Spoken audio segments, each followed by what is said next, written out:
Hello, and welcome to the Store Seasonality webinar. My name is Patrick Summers. I'm the Vice President of Delivery here at 4R Systems, and I'll be monitoring this session. This is our eighth in a series of webinars presented by the 4R Client Services team. This particular webinar will be recorded and will be available on our website following the presentation. It'll be there along with all of our other previously recorded webinar sessions. Now, before we get started, all the phone lines are currently muted, and they will remain so throughout the presentation. We will be taking questions via the chat feature on the right-hand side of your screen through the webinar, and those questions will be answered at the end of the session. We'll try to answer as many questions as time will allow at that point. So, what business challenges are we trying to address here with the application of store seasonality? Well, retailers commonly come across the challenge where the locations of their stores can affect the seasonality patterns of a particular SKU. Sometimes, we find a global seasonality profile is just not enough. So today we have with us three members of the 4R delivery team that will review some of these cases. They'll talk about the approach needed to determine whether a given region SKU group, if you will benefit from the store seasonality and the actual application of that. So now, I'd like to introduce you to the three members of our client delivery team that will be sharing examples of the application of regional seasonality. So today we have with us Senior Manager of Client Delivery, Susie Morello, Client Manager, Nina Chiavaroli, and Client Manager, Vijay Venkataraman. So Nina, can you please get us started up and tell us about one application of store seasonality? Sure. So my client has stores all across the U.S., like most of our clients do. In this first slide, you'll see just some dots representing each store that they have. And as we all know, there's different climates across the U.S. So here's just a climate map to remind us just how those climates change depending on where you are. So the lower part is usually pretty hot most of the year, gets a little cooler. The middle of the U.S., there's a little bit more of a range with the seasons, and then the north has a little bit colder temperatures. And then here is that thumbnail of those stores again. So for certain items, even though all stores have the same assortment, their selling patterns may differ depending on where those stores are located. For example, stores in the southern part of the U.S. sometimes have better sales during the summer part of the month, whereas the northeast stores have better selling for that same item during the cold months. That's just one example. And some retailers have stores with different selling strengths in a particular region of the country. Here we see an example of Puerto Rico and the chain, and you can see the blue line is Puerto Rico. They celebrate something called Three Kings Day the week after Christmas. So you can see the chain has no peak that week, and Puerto Rico has a pretty significant peak going on in their business. Another interesting fact about Puerto Rico as compared to the chain is the relative selling strength in November and December is much higher too. So this is another two examples of how regional seasonality will really help that cluster of stores in that specific region for us to forecast better and position inventory better. And I had a client whose stores sell one way relative to the chain for most of the year, but then exhibit a different selling strength during the peak holiday months. And this behavior was independent from geography and not really tied to any localized events. For example, in New York City and Philadelphia area stores, they're fairly strong throughout the year, but relative to the rest of the chain for the peak selling months, their sales were a little depressed. And in Minneapolis, their sales are lower throughout the first 10 months of the year, but then for the peak selling season, their sales are a lot stronger relative to the chain. So we needed to develop a solution to accommodate not just my example, but the other two examples that we've discussed as it relates to store seasonality. Right, so once our client points out this possibility of store seasonality, or perhaps we notice it ourselves, that they have some stores that have different selling patterns for that same SKU depending on the location it's in, we can begin to run an analysis and just dive a little bit deeper. We're going to go into that approach next. Right, so the first item we need to define for our store seasonality feasibility here is the SKU set that we need to use for the modeling process. For this presentation, we will be referring to the SKU set as the segment.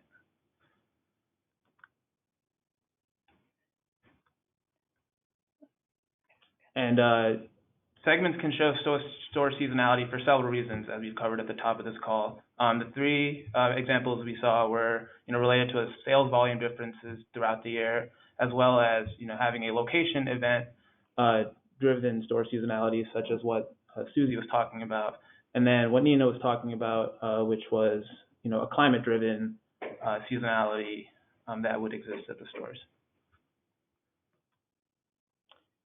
So once we find that there's a SKU segment that seems to be interesting and a good candidate for store seasonality, we also need to define the store clusters. So the store clusters are stores clustered together by a similar selling pattern. So here is that map that we referred to earlier. So we look at our client's data and we analyze it to see if the stores clustered together based on their selling pattern. So the difference between the earlier map and here is obviously the color. So when we analyzed this client's data, we found that there were 3 different store groups. The orange represents the hot stores, the blue represents the stable stores, and the purple represents the colder stores. And these each had their own unique selling pattern. And once we've defined the segment and the store clusters, we perform an analysis over the last 2 years on that segment for those store clusters to see if 2 characteristics exist. The first characteristic we're looking for is low similarity. And by low similarity, we mean we want to see that the store cluster profile for that segment is different than the store cluster, or different than the chain level profile for that segment. So here's an example of what VJ is talking about. We're looking for selling patterns that are not common across the chain, that we can pull these outlier segments and store clusters out and develop some regional seasonality for them. So on the left side, segment 1, 2, 3, 4, you can see the regional cluster in green and the chain in black. They're virtually the same. So that would be, we would call that high similarity, and it would not be a candidate for the regional clustering.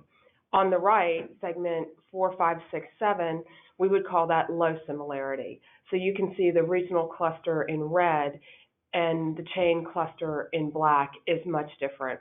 These are the types of segments and regions that we're looking for when we do this regional seasonality. Again, being more finite with the seasonality helps us forecast those peaks better that are different than the chain. The second characteristic is consistency. How consistent are the store's selling patterns year over year? We look for high consistency, which means the store's selling pattern is repeated year over year. So in this example, on the left-hand side, you'll see segment 1, 2, 3, 4. It has, the first year, it has like 1 large peak, whereas the second year you see 3 very jagged peaks. So this would not be a good option for regional seasonality since it's not repeatable. Whereas the second chart on the right-hand side, you do see consistency. There's a dip in the winter months for both years. So we would say this is a good option for regional seasonality. And as Susie and Nina were talking about, we are looking for store clusters and segments that show low similarity and high consistency. The chart on the right shows various store clusters and segments plotted by their similarity and consistency.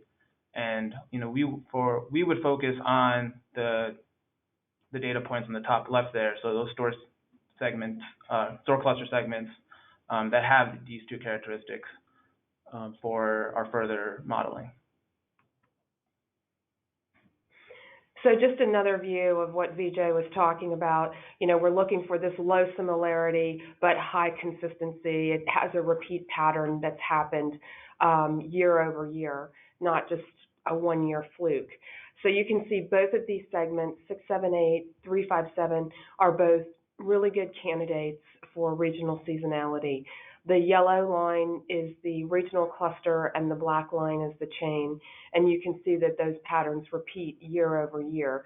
So both of these are really good candidates that we would move forward with developing the seasonal profiles for the regions.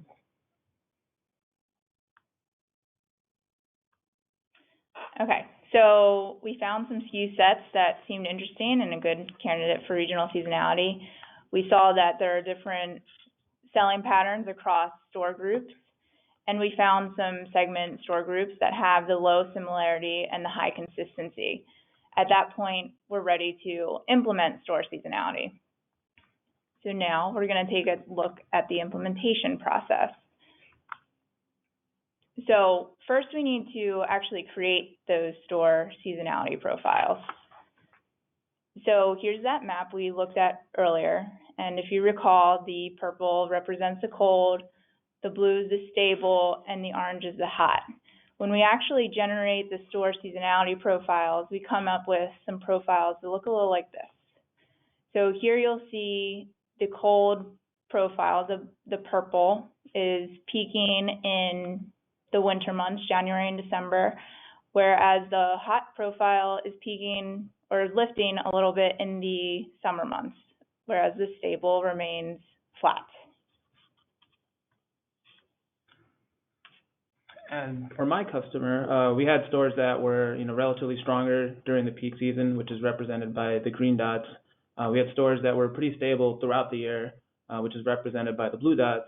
And we had stores that during the peak season were relatively weaker, which is represented by the yellow dots. And when we took these three clusters and created create three profiles, you see that consistently flat for the first 10 months, but they start to differ during that peak season of November and December, with the stronger stores showing a consistent lift above 1, the stable stores hovering around 1, and the stores that are relatively weaker during the season showing lifts below 1 consistently.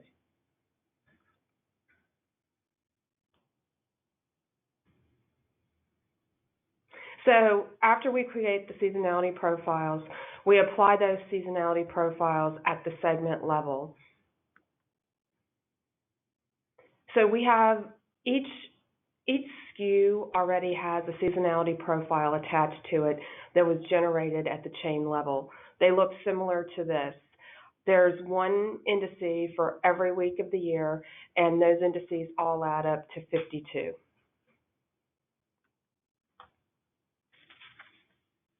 Then we take that chain level profile, and then we take the store seasonality profiles that were generated for the clusters based on the weather, the three that Nina was talking about earlier, the stable, the cold, and the hot. So again, each week of the year has a seasonality indice also there generated based on those regions. And then our process takes that SKU level profile, which is the chain level seasonality patterns, and then the 3 store level seasonality patterns, and adds those together to come up with a profiles that look similar to this. Okay, so once we created the store seasonality profiles and we can apply them to the segment level, we want to do some validation of the implementation, excuse me, before we productionalize this. So we typically set up a test environment for our client and load their data and run these profiles on the test environment so that we can see what everything looks like and make sure it looks good before production. So we're going to go into that a little bit. To show you an example of how we validate store seasonality, we'll first start with just a high-level look at how a particular SKU performs. Now, this particular SKU, is pretty flat throughout the year, as you can see represented by the sales in the red line, but shows a peak in January. So we take this profile, and then once we apply store seasonality to it, we had two clusters here for cold stores and one for warm stores. And you can see once we introduce the store seasonality, the warm stores don't necessarily exhibit the peak in January, whereas the cold stores do, which is what we would want to see since the cold stores perform better during the winter months. We're seeing that their forecast with the store seasonality, which is the blue line, is higher during those months. And when you compare it to the orange line, which is what the forecast would have been without store seasonality. Now, the opposite is true for the warm stores, where they show higher forecast during the warmer summer months, July, August, September, whereas their forecast with store seasonality, which again is the blue line, is lower during the winter months when compared to the forecast without the store seasonality implemented. Okay, assuming everything validates, we are ready to roll out. So upon the rollout process, we'll make sure we spend a little extra QA time to validate everything looks good. We review the forecast accuracy, and then periodically we'll reevaluate the store groupings to make sure the store groups didn't change and or the store seasonality didn't change. And if it needs to be changed, we'll recalculate the store seasonality profiles and store groups.